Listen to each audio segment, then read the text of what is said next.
All in general metal oxide basic in nature, right? Okay student. हाँ हाँ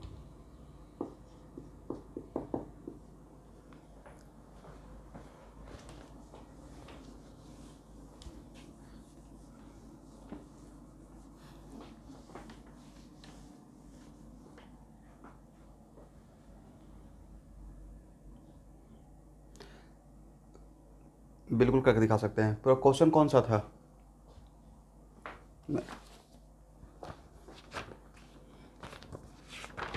हम्म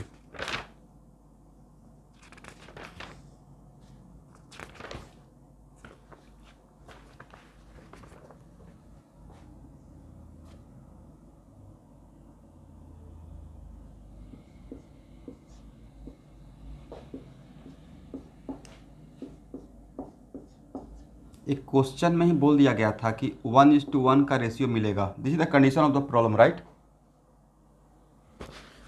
और 1:1 का मतलब है कि दोनों का कोफिशिएंट सेम रखना है। अगर इसका 2 रखते हैं तो यहाँ भी 2 रखिए। मैं नहीं बोल रहा हूँ कि यहाँ पे 1 तो 1 रहेगा, 2 तो यहाँ भी 2, राइट? यहाँ पे 3 तो यहाँ भी 3, तभी तो इक्वल नंबर ऑफ मोल मिलेगा। तो इसके अकॉर्डिंग क्वेश्चन का ही कंडीशन था कि प्रोडक्ट में इसको इसको हिट कर रहे हैं और मुझे दोनों मिल रहा है, और दोनों का मोलर रेशियो 1:1 है, मतलब दोनों का नंबर ऑफ मोल से मिल रहा है। तो भाई प्रोडक्ट साइड में किसी दो कंपाउंड का number of moles when reactant combined together कब मिलेगा? जब उसका कोफिशिएंट सेम रहेगा, right? In a balance chemical reaction. That's why यहाँ पे क्या लिखेंगे, 3/2 O2 और यहाँ पे 2C। अब बैलेंस हो गया। तो यहाँ पे कोफिशिएंट सेम रखना था। वो कोफिशिएंट 2 भी रख सकते हैं, यहाँ पे 2 तो यहाँ पे 2 तो यहाँ पे 4C कर, उसके अकॉर्डिंग बैलेंस करना था, right?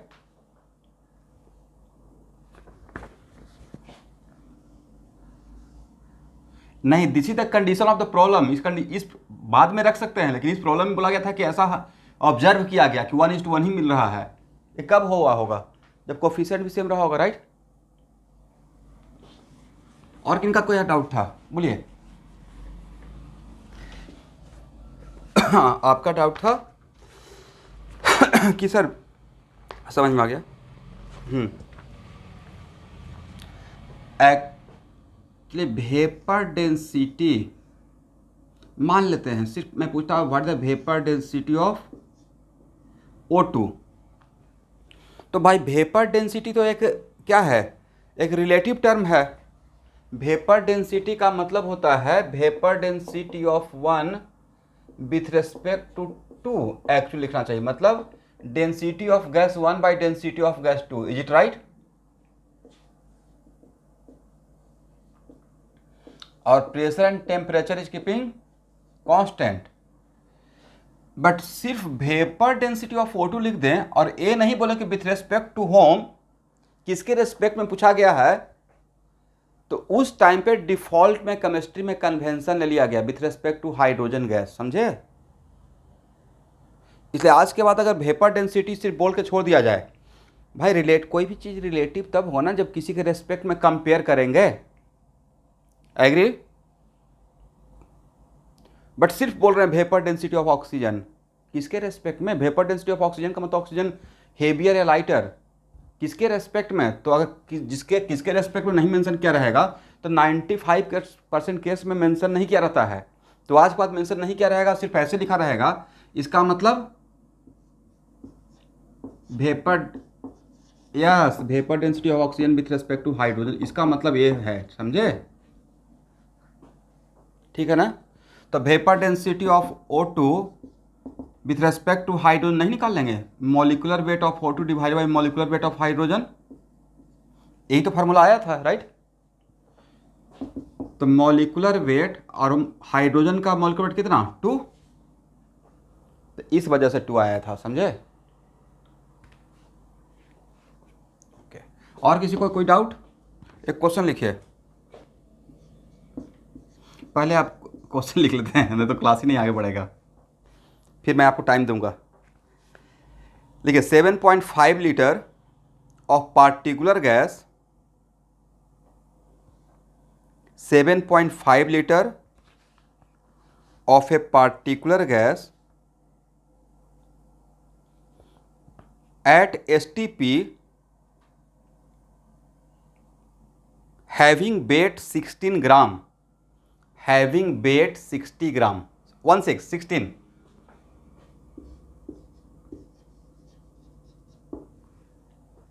What is the vapor density of gas?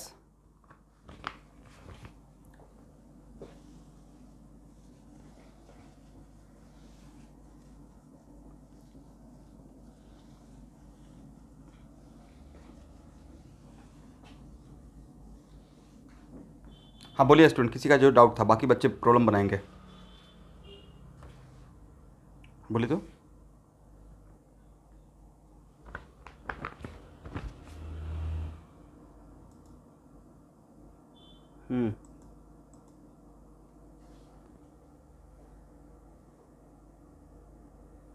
तो फिर ऑक्सीजन क्यों होगा?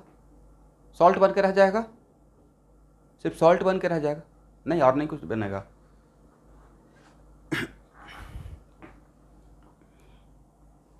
हाँ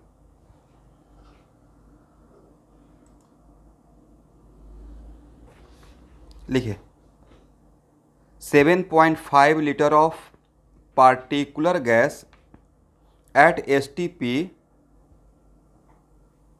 having weight 16 gram 16. What is the vapor density of gas? What is the vapor density of gas?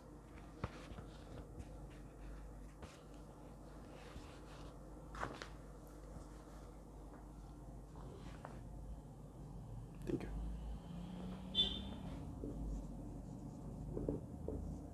सब लोग ट्राई कीजिए।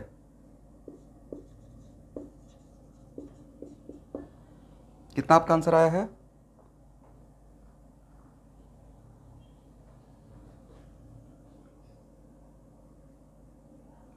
ऑलमोस्ट सही है, मतलब मोटा मोटी 24, राइट?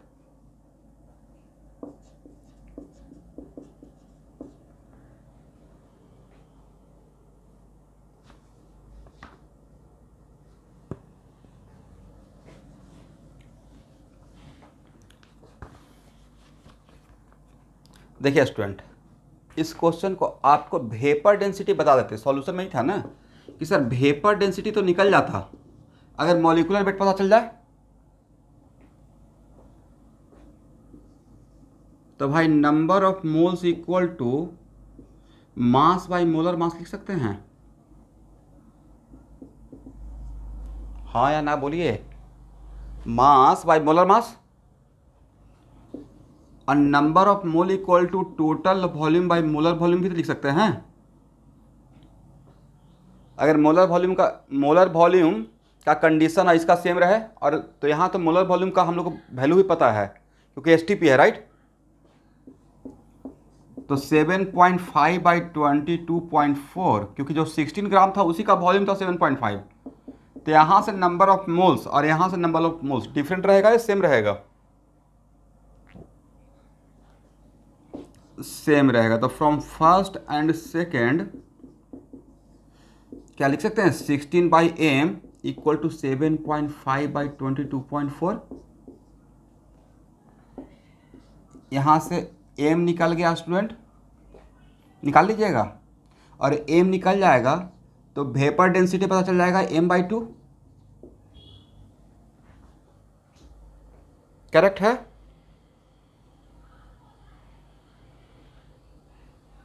भाई हाँ ना बोलना है, करेक्ट नहीं है तो फिर से समझाएंगे कि करेक्ट नहीं है। यहाँ तक समझ में आ गया है? ओके चलिए स्टूडेंट, तो वेपर डेंसिटी का तो कहानी ख़त्म ना, समझ में आ गया? वेपर डेंसिटी क्या है? फिर से एक बार last time sir, it is just a relative density, right? Okay अब हेडिंग बनाइए, परसेंटेज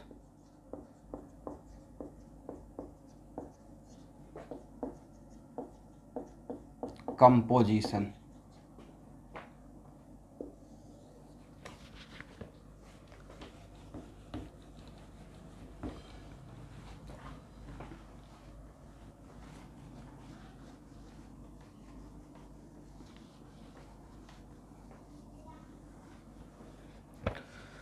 यहाँ देखिए स्टूडेंट, एग्जाम्पल के तौर पर देख लीजिए कि what the meaning of percentage composition. मान लेते हैं कि अमोनिया है, राइट। और अगर अमोनिया में आपसे पूछा जाए कि नाइट्रोजन का कितना परसेंट है according to mass. Percentage composition, percentage बहुत सारे चीज़ के अकॉर्डिंग हो सकता है, बट मैंने बोला percentage composition of nitrogen in ammonia according to mass.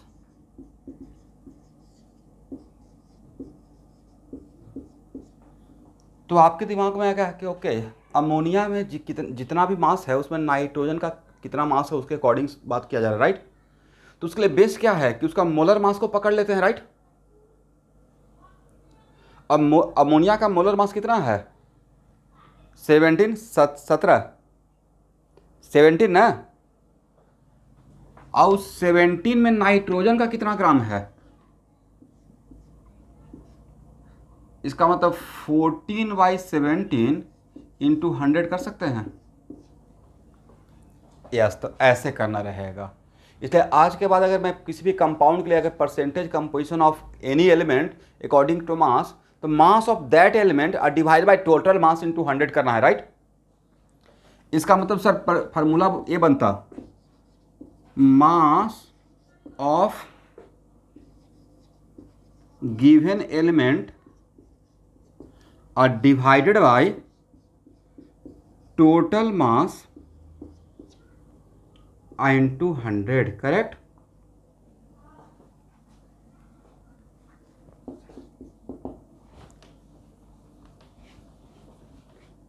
एक और एग्जांपल लेते हैं, percentage composition, percentage of carbon in CO2 according to mass.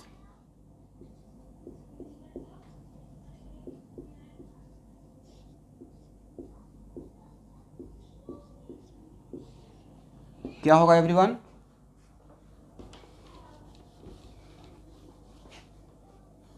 Twelve by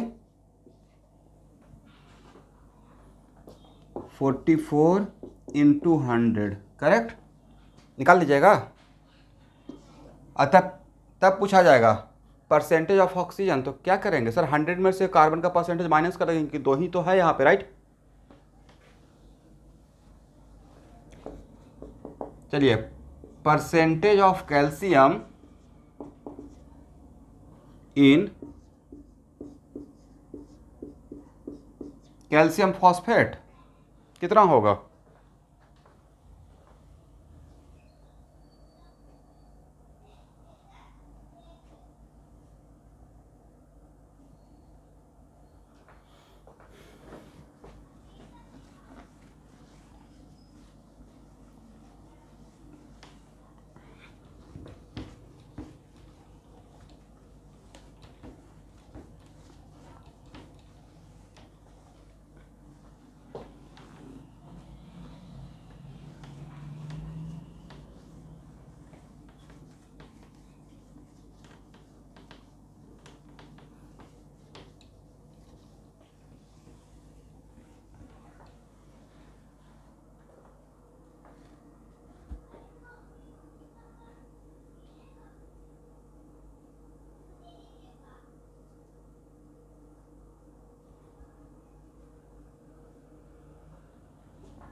गलत। यहाँ पे इस केस में, इस कंपाउंड में पूरे मॉलिक्यूलर वेट देखते हैं तो इस पूरे मॉलिक्यूलर वेट में कैल्शियम का 40 ग्राम ही है या 120 ग्राम है बेदार से? तब किसी भी गिवन कंपाउंड में कैल्शियम का पूछेंगे तो मास ऑफ दैट एलिमेंट बोले हैं, नॉट एटॉमिक वेट, राइट।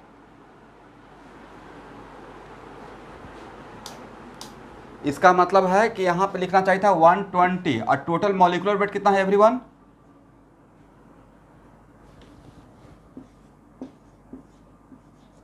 एक ही बात है, इंटू 100, करेक्ट। तो ये हो गया ना। तो आप निकाल लीजिएगा परसेंटेज किसी भी एलिमेंट का गिवन कंपाउंड में। ओके, तो अभी मैं कुछ फ़ोटो खींच के दिया हूँ, जहाँ पता नहीं चलेगा पहले लिखिए। तो नेक्स्ट हम लोग पढ़ने जा रहे हैं एम्पेरिकल मॉलिक्यूलर फार्मूला। एग्ज़ाम में आपका आने का चांस ज़्यादा रहेगा। हेडिंग बना लीजिए। पढ़ाया गया है स्कूल में?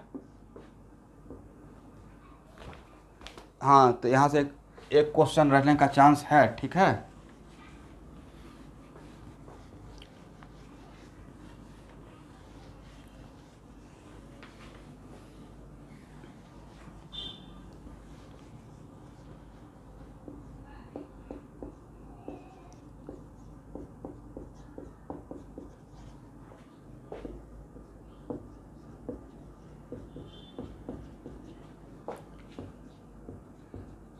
तो व्हाट्सएप पे कुछ मैं फ़ोटो खींच के भेजा हूँ, उसके बाद मैं समझाता हूँ। पहले उसको लिखी तो एकदम नीट एंड क्लीन तरीके से। अब केमिस्ट्री वाला ग्रुप में मैं कुछ भेजा हूँ फ़ोटो खींच कर। लिख पाएंगे? लिखिए।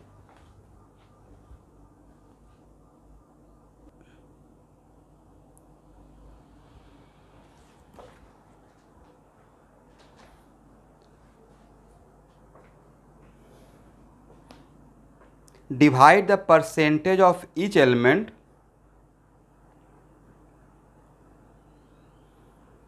by its atomic mass. Divide the percentage of each element by its atomic mass.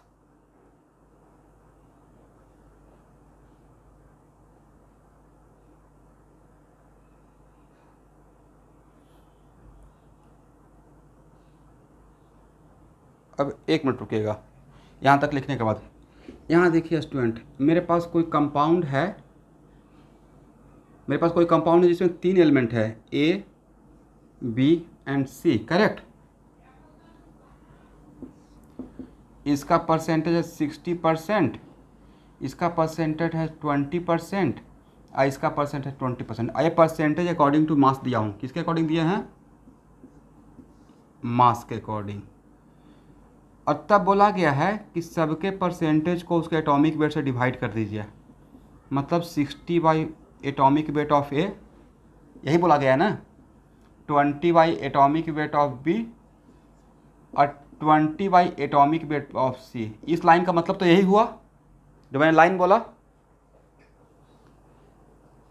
तो भाई परसेंटेज का मतलब क्या होता है वो मुझे बताइए।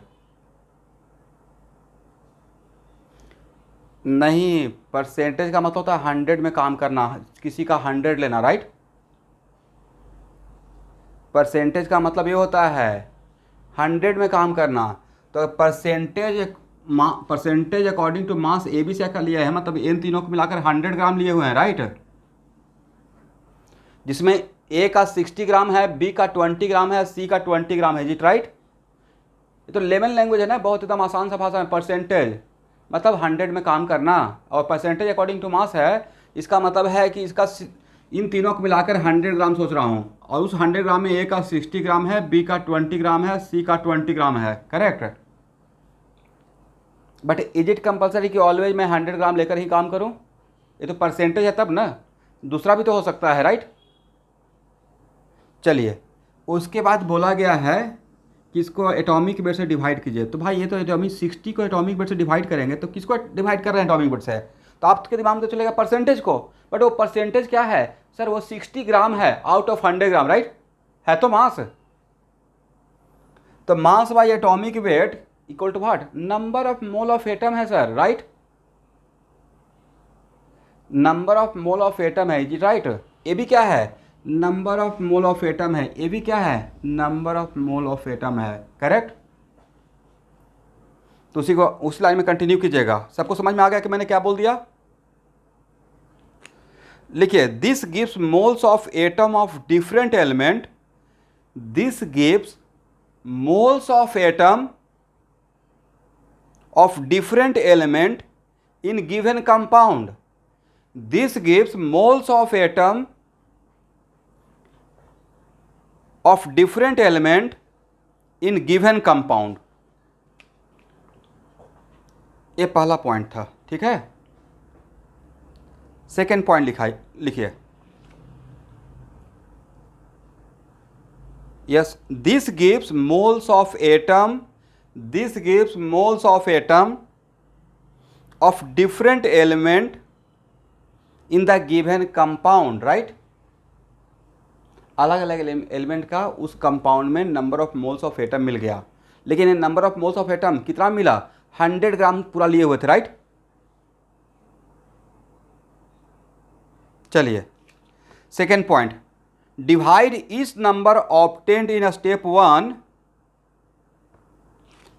स्टेप 1 में जो काम किए हैं, तो स्टेप 1 में आपको यही मिला है ना स्टूडेंट, ये मिला है, right.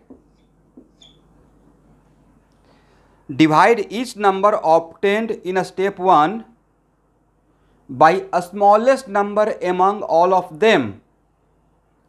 Divide each number obtained in a step 1 by a smallest number among all of them. This is called simplest ratio. This is called simplest ratio.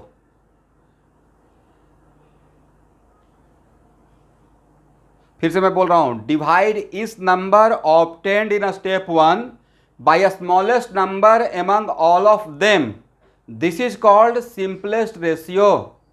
यहां तक लिख पाए सब लोग।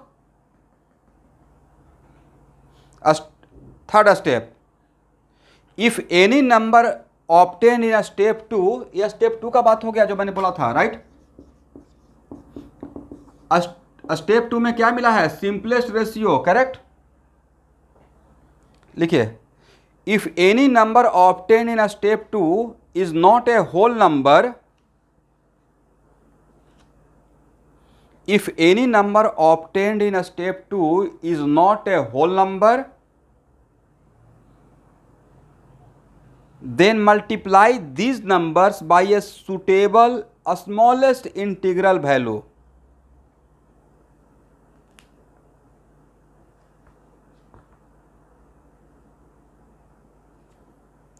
If any number obtained in step 2 is not a whole number, then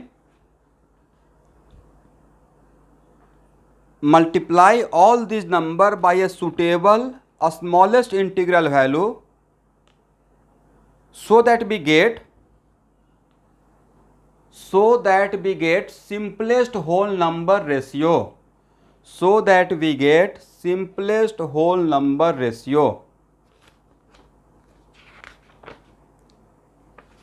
Yes, if any number obtained in a step 2 is not a whole number, then multiply all these number by a suitable smallest integral value, so that we get simplest whole number ratio, so that we get simplest whole number ratio.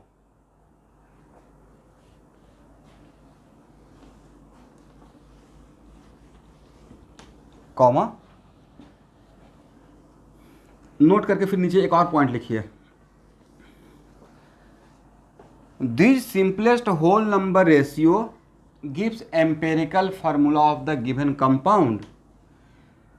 This simplest whole number ratio gives empirical formula of given compound. सही है ना student.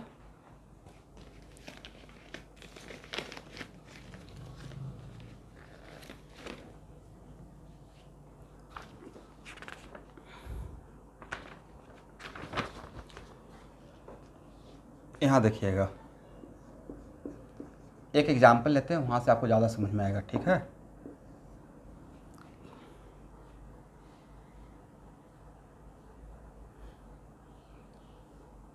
Step 4 बना दीजिए।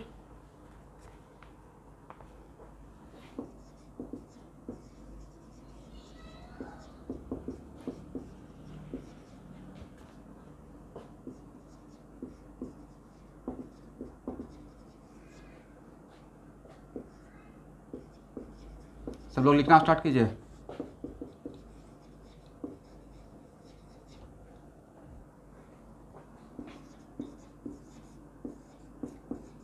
Video सही से नज़र आ रहा है?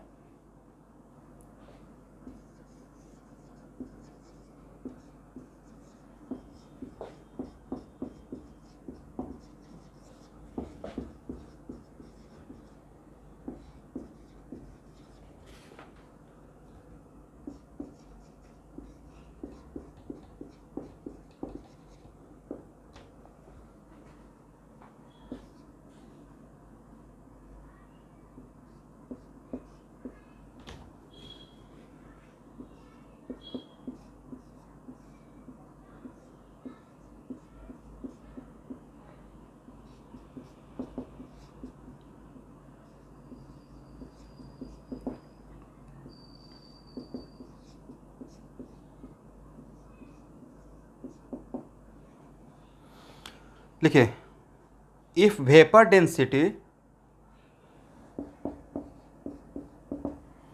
of given compound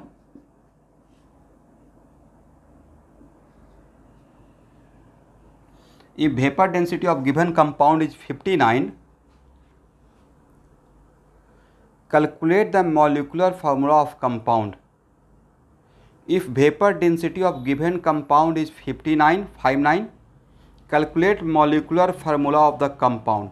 Okay?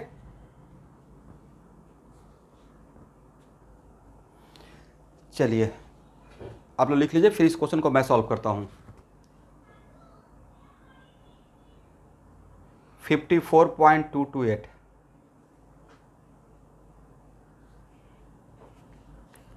हो गया एवरीवन?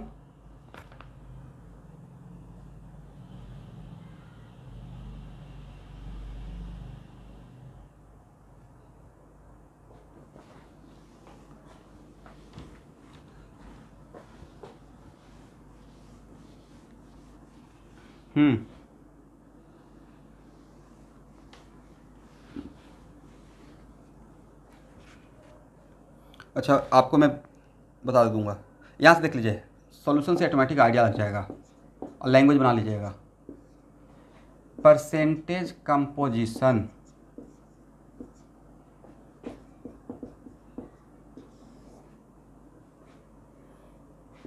कौन कौन सा कंपाउंड है student? Sir carbon, hydrogen, oxygen, right. तो सबका परसेंटेज कंपोजिशन कितना दिया हुआ था? कार्बन का कितना परसेंट था? 684%। और हाइड्रोजन का कितना था?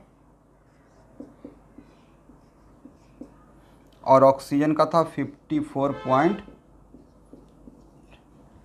तो स्टेप 1 में क्या बोला गया है? किसको किससे डिवाइड करना है एवरीवन? परसेंटेज कंपोजिशन को एटॉमिक वेट से डिवाइड कर देना है, राइट। अब परसेंटेज कंपोजिशन का मतलब मैं आपको बताया था क्या कि 100 ग्राम में काम करना, राइट। मतलब इन तीनों को मिलाकर मेरे पास 100 ग्राम है, करेक्ट एवरीवन। इसका मतलब 40.684 और डिवाइडेड बाई 12 कितना हो जाएगा मोटा मोटी?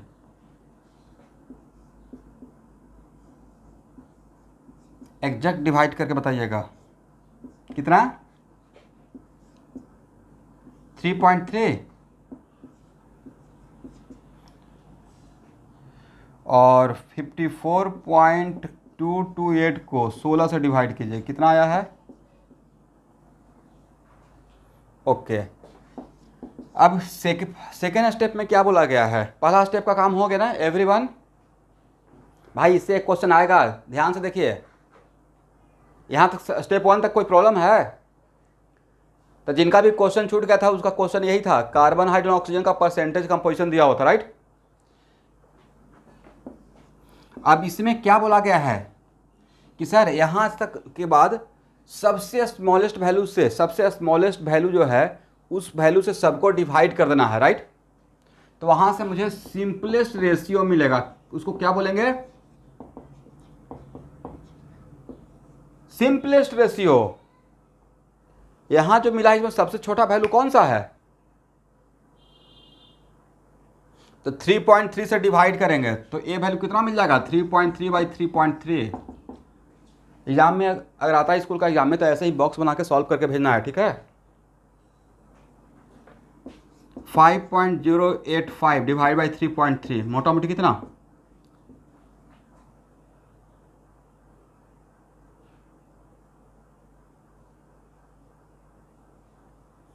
2 नहीं होगा, 1.5 होना चाहिए।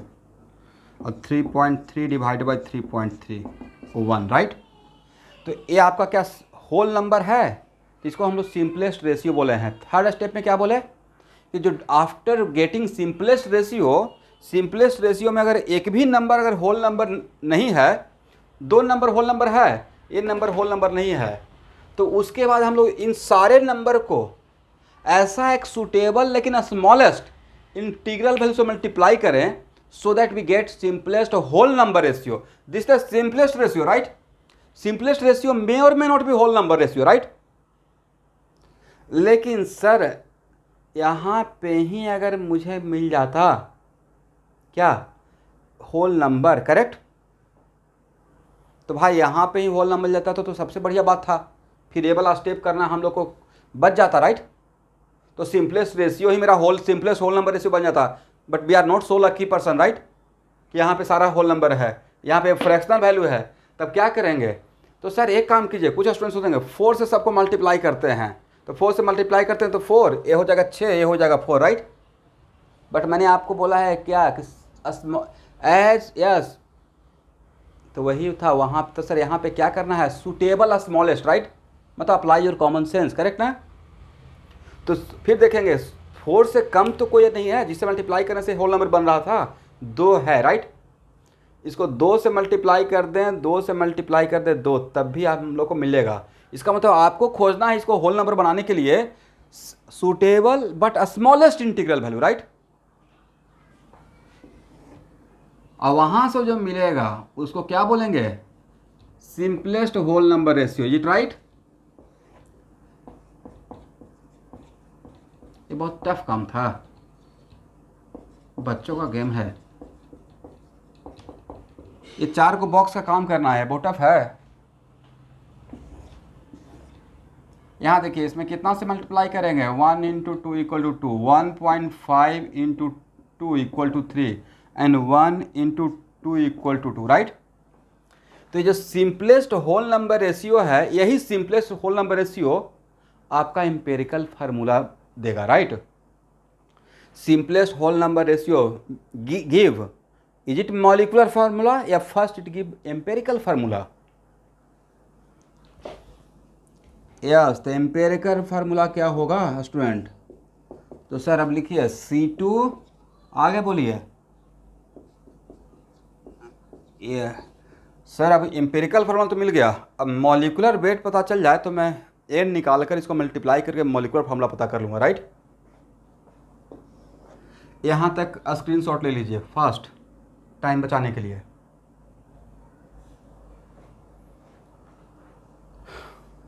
हो गया? अब देखिए मॉलिक्यूलर वेट निकालने के लिए कुछ हिंट दिया हुआ था, कंपाउंड का vapour density, is it right. तो क्या वेपर डेंसिटी से मॉलिक्यूलर वेट नहीं निकाल लेंगे आप लोग? Sir molecular weight equal to 2 into VD, right. अब ये नहीं पूछना है कि सर वो वेपर डेंसिटी तो आपने बताया रिलेटिव किसके रेस्पेक्ट, भाई कुछ नहीं बोला हुआ तो डिफॉल्ट में हाइड्रोजन के रेस्पेक्ट में, तभी तो 2 से मल्टीप्लाई कर रहा हूँ। तो 2 इंटू 59 कितना हो जाएगा स्टूडेंट?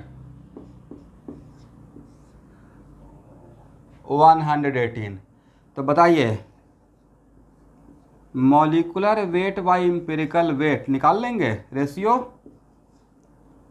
मॉलिक्यूलर वेट 118 और एम्पिरिकल वेट कितना है? एम्पिरिकल वेट निकाल पाएंगे एम्पिरिकल फार्मूला से? 59, यस, 2 मिल गया नहीं।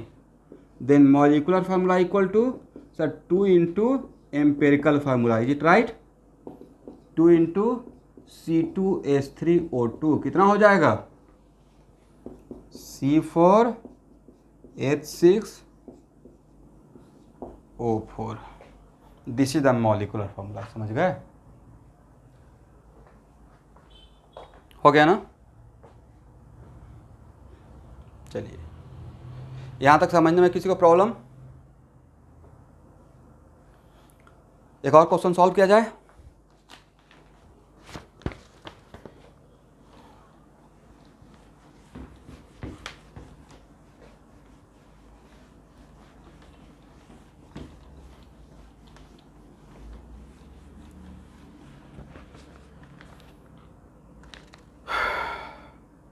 देखिए, an oxide of nitrogen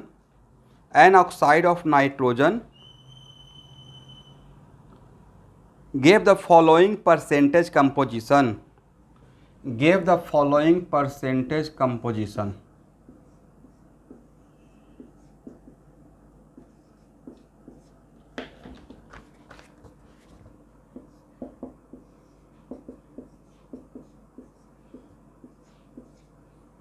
Calculate the empirical formula of the compound.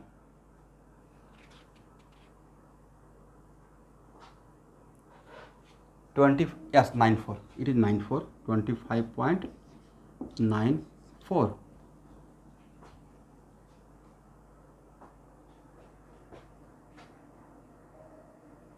कौन सबसे फास्ट सॉल्व करता है?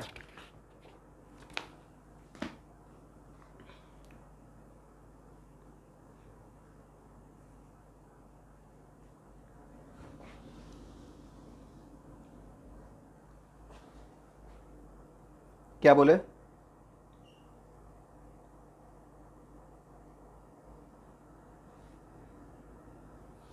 मैंने बोला कि an oxide of nitrogen having the following percentage composition. Percentage of nitrogen is 25.94% and percentage of oxygen is 74.06%. Then what is the empirical formula of that oxide? Is it okay? Okay. Do it fast.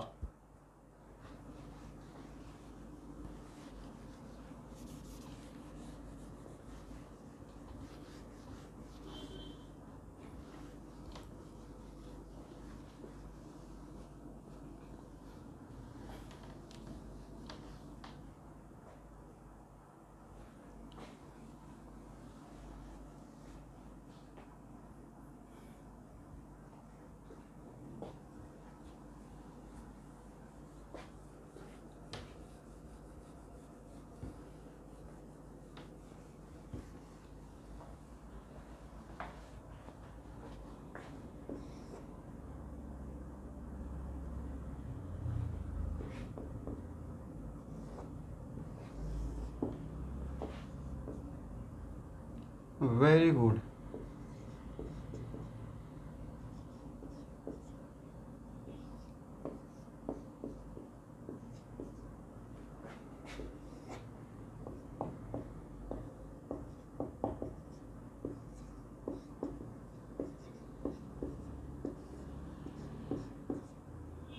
A value कितना आया?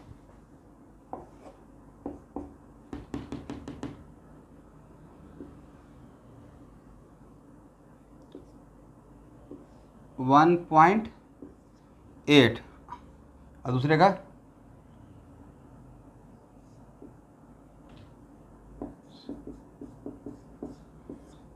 हाँ 4.602।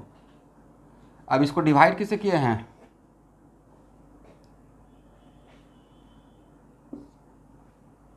नहीं, आगे तक जाना है कम से कम। हाँ बोलिए, किससे डिवाइड करेंगे?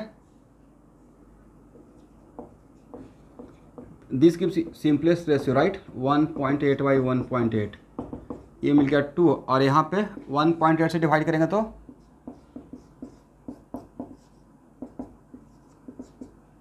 यस। अब इसको simplest integral value whole number ratio के लिए simple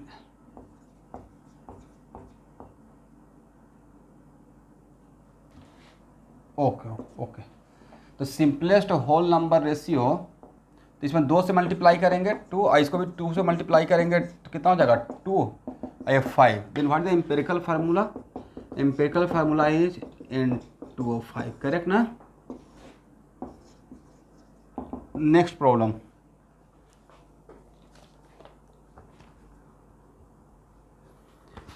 an organic compound having percentage composition,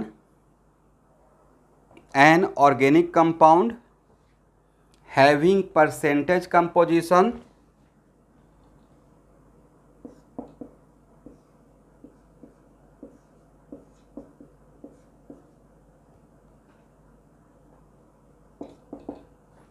थोड़ा फास्टली लिखिएगा, आप लोग को वीडियो नज़र आ रहा है? और ये दे रहे हैं percentage composition according to mass, ये लिखा हुआ है परसेंटेज, क्वेश्चन का पार्ट है percentage composition given according to mass. एक क्वेश्चन में लिखा हुआ था percentage of oxygen, what the empirical formula of given compound, what is the empirical formula of given compound?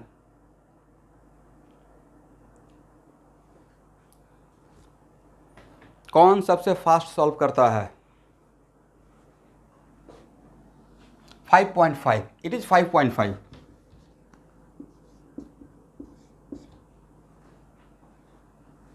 Calculation कीजिएगा स्टूडेंट, मतलब एक प्रोसेस में जाइएगा।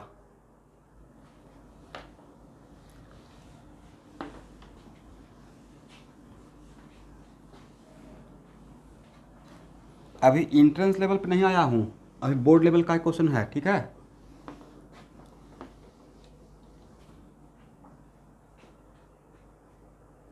आप लोग सॉल्व करेंगे या मैं सॉल्व करूँ?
अच्छा अच्छा, तो 3.01 को ऑलमोस्ट 3 पकड़ लीजिए, जहाँ पे 3.01 आएगा ना उसको ऑलमोस्ट 3 ले लीजिएगा, 3.01 जस्ट लाइक 3, ओके?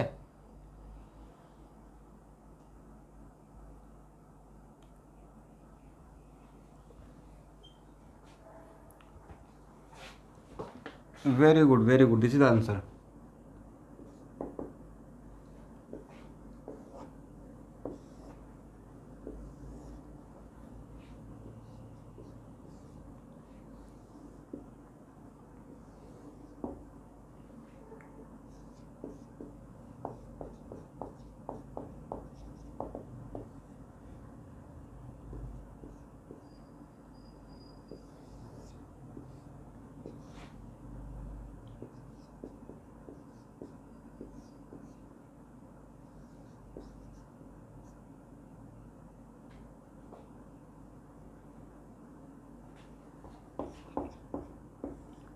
इसमें तो यही करते थे ना सेकेंड स्टेप में, इसको डिवाइड करते थे फर्स्ट स्टेप में, कितना हो जाएगा 65.4 divide by 12, how much? 5.45, 5.5 by 1 5.5 और यहाँ पे 29.1 डिवाइडेड बाई 16 हाउ मच 81। तो भाई 1.81 से डिवाइड करेंगे इसका सबसे सस्ता, तो ये यहाँ से क्या मिल जाएगा सिंपलेस्ट रेशियो, तो 5.45 डिवाइड बाई 1.81 ऑलमोस्ट 3 के बराबर, 3.01 आया होगा तो 3 ले लीजिए।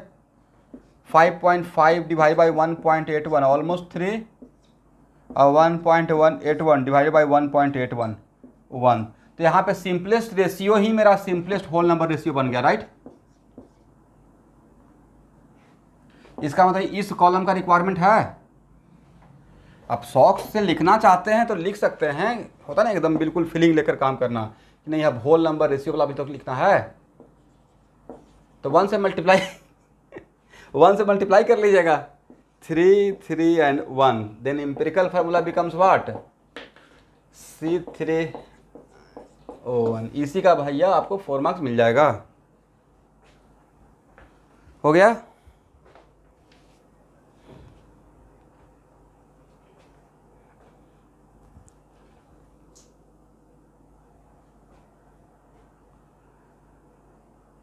तो एटॉमिक वेट बोले थे, नॉट मॉलिकुलर वेट, राइट।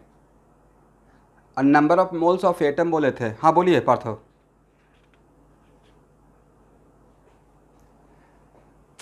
ये तो जस्ट एज ए टीचर में बोल दिया, यही वही तो यहाँ पे ही तो मिल गया। और स्कूल के एग्ज़ाम में बहुत बढ़िया से जैसे होता है ना कि जो एकदम प्रोजेक्ट फेयर कॉपी, स्कूल के एग्जाम में सब्जेक्ट देखिए सब्जेक्टिव जहाँ पे एग्जाम हो वहाँ पे एक लाइन ज़्यादा लिखिए टीचर को इम्प्रेस करने के लिए, राइट। उसे मार्क्स देते थोड़े छीनना पड़ता है, लेना पड़ता है मार्क्स। ये मेरा अपना थॉट है। आप लोग बोर्ड में, खैर बोर्ड तो अब माइंड मत कीजिएगा, बोर्ड नहीं देने का मौका मिला ये दूसरी बात है, बट अगर 10th बोर्ड देते तो ऐसे नहीं लगता। ऑप्टिक्स का फार्मूला डेवलप करने के लिए पहले कंस्ट्रक्शन, ज्योमेट्री में हम लोग यही करते हैं ना, पहले कंस्ट्रक्शन, राइट, फिर एजम्पशन क्या सपोज कर रहे हैं, फिर मैथमेटिकल एप्लीकेशन डेरिवेशन, राइट। मान लेते हैं कि 1/v + 1/e = 1/f, तो ऐसे करेंगे। और फिर लास्ट में यूजेज एंड एप्लीकेशन, राइट, कि कॉन्वेक्स मिरर को यूज़ करते हैं साइड मिरर के तौर पे गाड़ी में, ऑटोमोबाइल्स में, और कॉन्केव मिरर को यूज़ करते हैं सेविंग करने के लिए, राइट। बड़ा चीज़ छोटा चीज़ बड़ा दिखेगा, राइट। तो इस तरीके का होता है, मतलब बहुत इंप्रेसिव होना चाहिए ताकि वो इंप्रेस होकर सारा मार्क्स दे दें। चलिए इसी बात पे एक और क्वेश्चन बनाते हैं।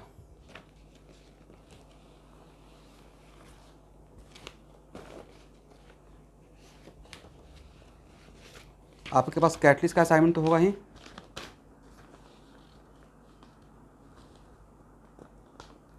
तो कैटलिस्ट के असाइनमेंट में पेज नंबर 3 में exercise 6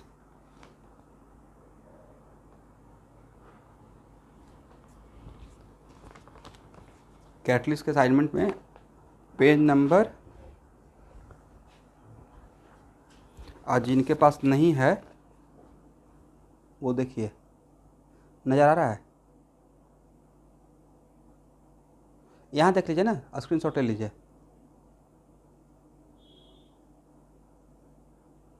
page number 3 exercise 6, exercise 6 question number 1। सबका असाइनमेंट में मिल गया पेज नंबर 3 में।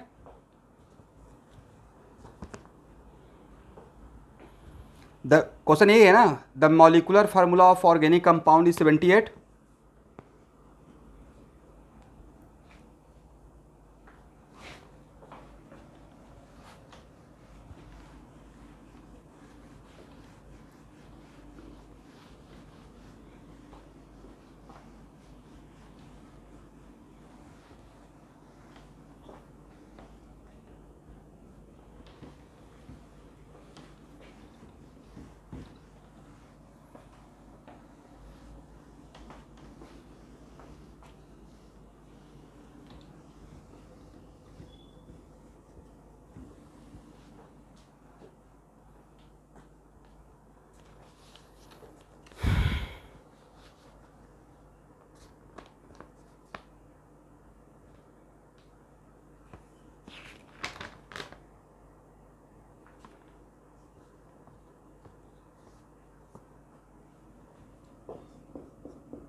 बिल्कुल सही है।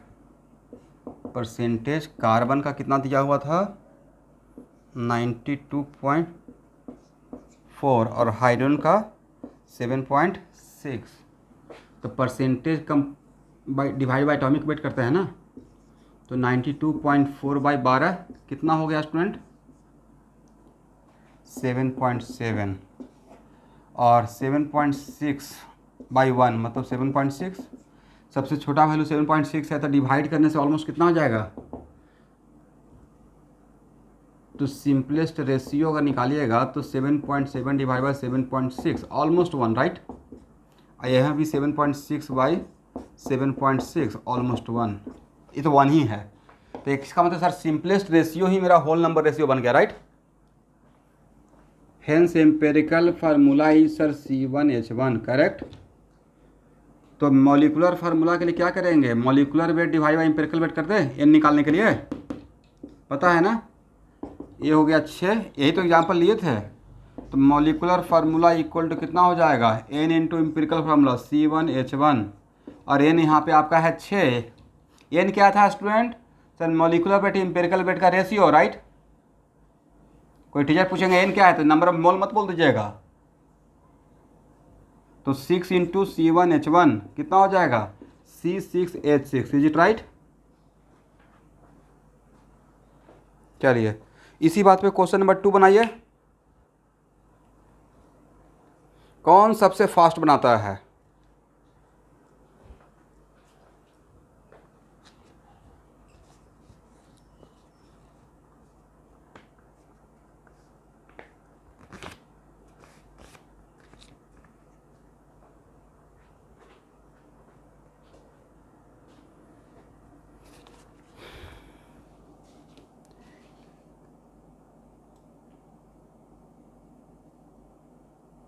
विक्रम कलिता।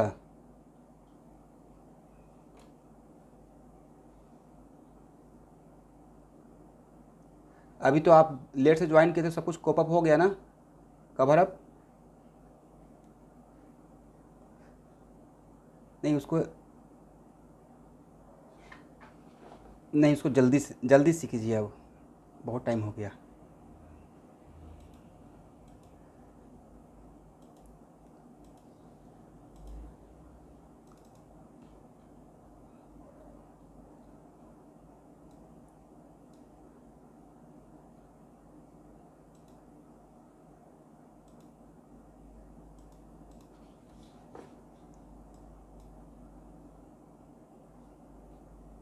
पूजा बेज बरुआ ज्वाइन किए हुए हैं।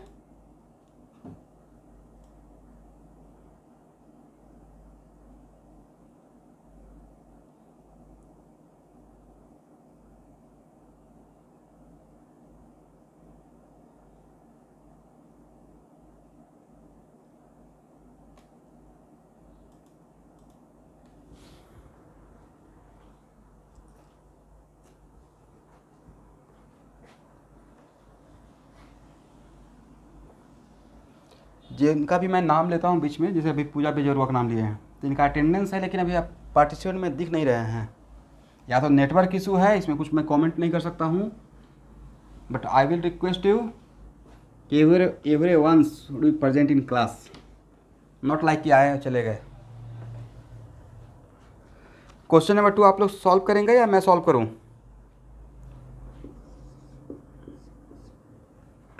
कहाँ पे प्रॉब्लम हुआ।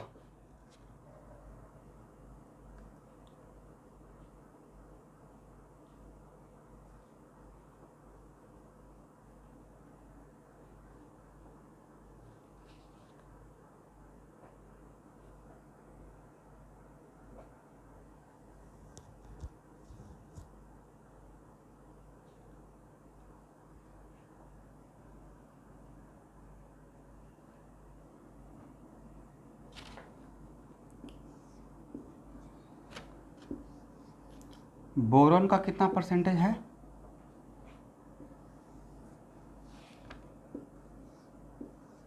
अब भाई कंपाउंड सिर्फ बोरॉन और हाइड्रोजन का, तो बाकी परसेंटेज हाइड्रोजन का नहीं निकाल लीजिएगा, 100 माइनस दिस,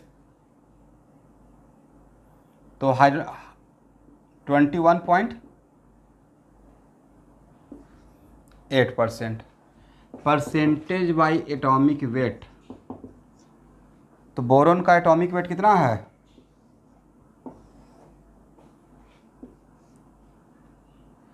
ठीक है, 78.2 डिवाइड बाई 11, हाउ मच?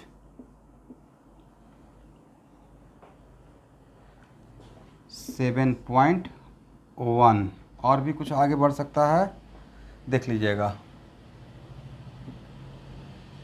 और 21.8 डिवाइडेड बाई 1 मतलब 21.8, राइट। तो इसको सिंपलेस्ट रेशियो में कन्वर्ट करने के लिए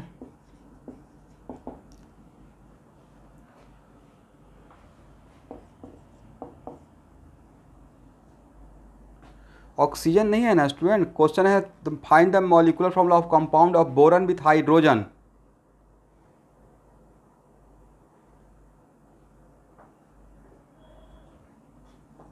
तो 71/7.1/7.1 मतलब 7, इसको तो सॉरी इसे डिवाइड करना है ना, तो इसका हो जाएगा 1, और 21.8/7 ऑलमोस्ट 3। हालांकि यहाँ पे 1 पॉइंट कुछ और आगे जाता, इसको डिवाइड करते 78.2 से, तो ये आगे जाकर 7.19 कुछ ऐसे मिलता है, या 15 कुछ समथिंग लाइक। एनीवे, तो यहाँ पे सिंपलेस्ट रेशियो ही मेरा सिंपलेस्ट होल नंबर रेशियो बन जाएगा, राइट।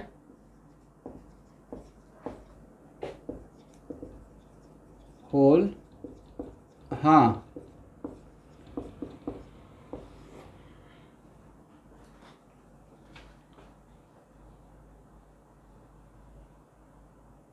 थ्री 3.95 नहीं मिलेगा,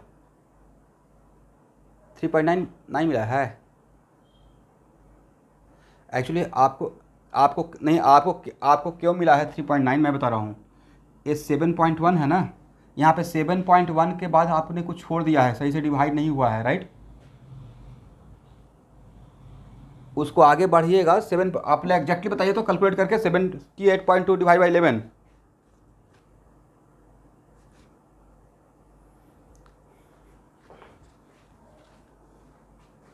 सेवन 7.109, राइट। मतलब मोटामोटी 7.11, तो 21.8 डिवाइड बाई 7.11, इसको डिवाइड कीजिएगा तो कितना मिलेगा? एग्जैक्टली कैलकुलेटर से डिवाइड करके देख लीजिए एक बार।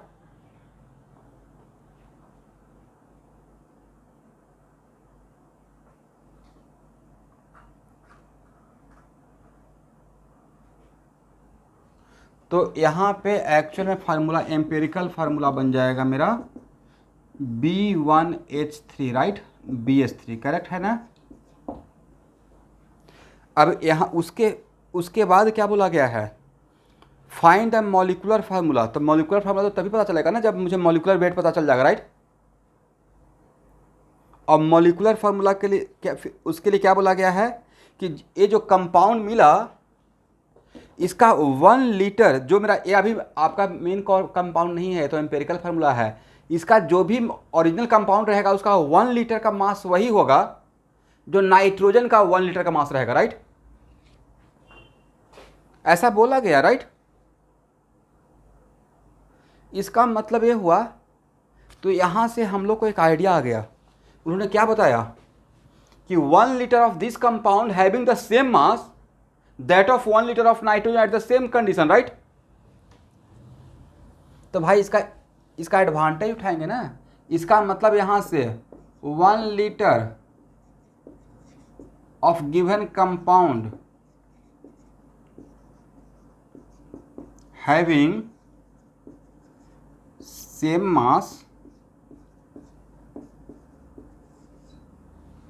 As that of nitrogen. इसका मतलब है कि जब 1 लीटर का 1 लीटर ऑफ नाइट्रोजन के बराबर है, तो क्या यहाँ से बोल सकते हैं 22.4 litre of this compound at STP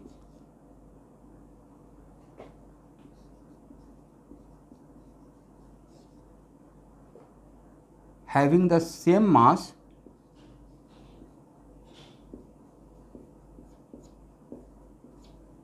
as in 22.4 litre of nitrogen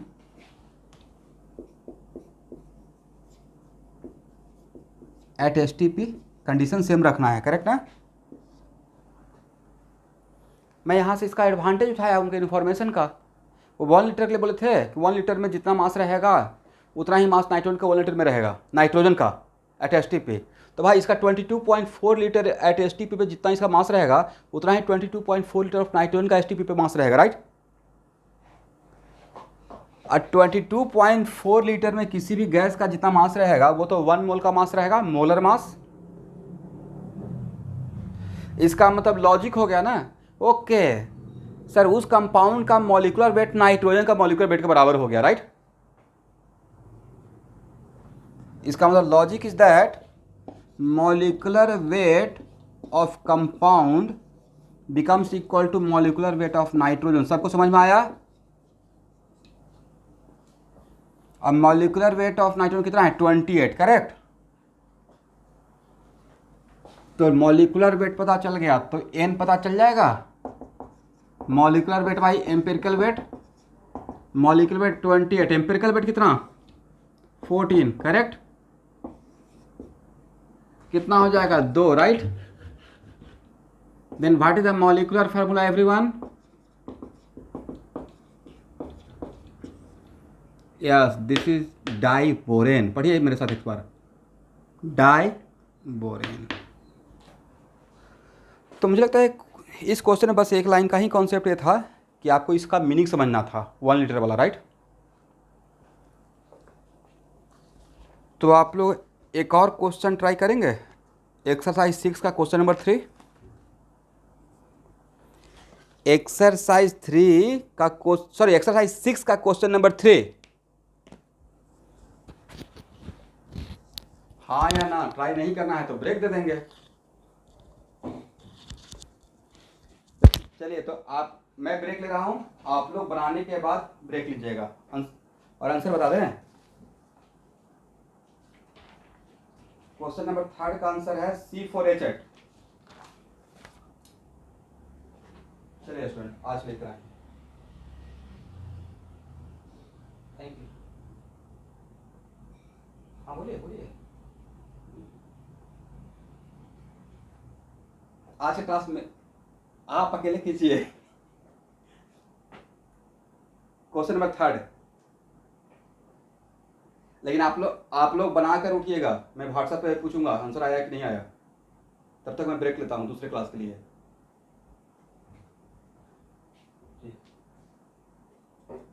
thank you everyone, thank you thank you.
क्या करूँगा?